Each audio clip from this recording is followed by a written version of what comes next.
Genoa-Palerme, c'est parti donc pour ce match de la 7e journée avec le Genoa dans ses couleurs traditionnelles, le bleu marine et le grenat, et de l'autre côté Palerme qui aujourd'hui arbore un maillot un peu plus blanc que rose, mais il reste tout de même du rose de son maillot traditionnel. Alors, le président est un des présidents les plus consommateurs d'entraîneurs, 50 changements d'entraîneurs depuis qu'il est président. Il a été à Venise avant de l'être à Palerme. Et un ballon dans l'axe perdu. C'est une frappe qui passe juste à côté des buts. Première alerte sur les buts de Palerme. Ouais, mais il a été un peu forcé ce 1-2. Résultat, ça permet à Juraj Kuka, voilà, d'être en repli. Ouais, bien joué Santiago Garcia. Et il n'est pas droitier, donc il préfère donner à Ilicic, lui aussi le gaucher. Et la tête derrière, le premier but pour Palerme, le premier but à l'extérieur marqué par Palerme, marqué surtout par Luigi Giorgi, son deuxième but de la saison. Coup de froid sur Luigi Ferraris.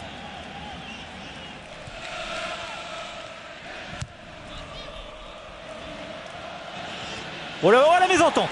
Oh la mésentente, et c'est le sauvetage derrière. La mésentente, mais il y a beaucoup d'ambiance. Résultat, Samir Oushkani ne peut pas se faire entendre de ses coéquipiers. Déboussolé complètement cette formation de Gênes. Et au contraire, Palerme essaye d'enfoncer le clou avec Giorgi. Giorgi pour Micoli, la reprise instantanée de Fabrizio Micoli. Voilà la première tentative du capitaine palermitain. 3, c'était beaucoup quand même sur le porteur du ballon. Ils s'en sortent bien les joueurs de Gênes avec Borriello. La frappe de Borriello derrière Immobile. Ah, et là, les défenseurs ont été naïfs. C'est lui qui jaillit. Mais là, il n'est pas là, justement devant Immobile. Borriello, Immobile, le contrôle de la poitrine derrière, le petit lob. C'était magnifique. C'était très joli, mais ce n'est pas cadré. La combinaison de Borriello, Immobile. La tête d'Immobile et la parade. La parade de Samir Oushkani, c'est quand même un des grands de cette première période. Le corner, non, c'est la tête de Morganella cette fois-ci. Mais c'est mal dégagé, ça revient très vite. La tête de Borriello. L'égalisation de Marco Borriello sur un ballon mal dégagé de Palerme, ça fait un partout. 3e but en 4 matchs de Marco Borriello. Les 3 derniers buts du Genoa, c'est Marco Borriello qui les a marqués. Luigi Ferraris, on réclame une faute, mais au contraire c'est Palerme qui repart de l'avant avec Barreto. Barreto, oh, il a voulu donner trop vite peut-être, mais derrière il récupère Barreto. Barreto, c'est pas un finisseur, et il a voulu très vite donner à Abel Hernandez. Premier poteau, le coup de tête, ouh, il n'a que regardé ce ballon, Sébastien Frey, sur cette tête d'Ezequiel Munoz. Ouais, c'est la 5e place en fait que pourrait prendre le Genoa.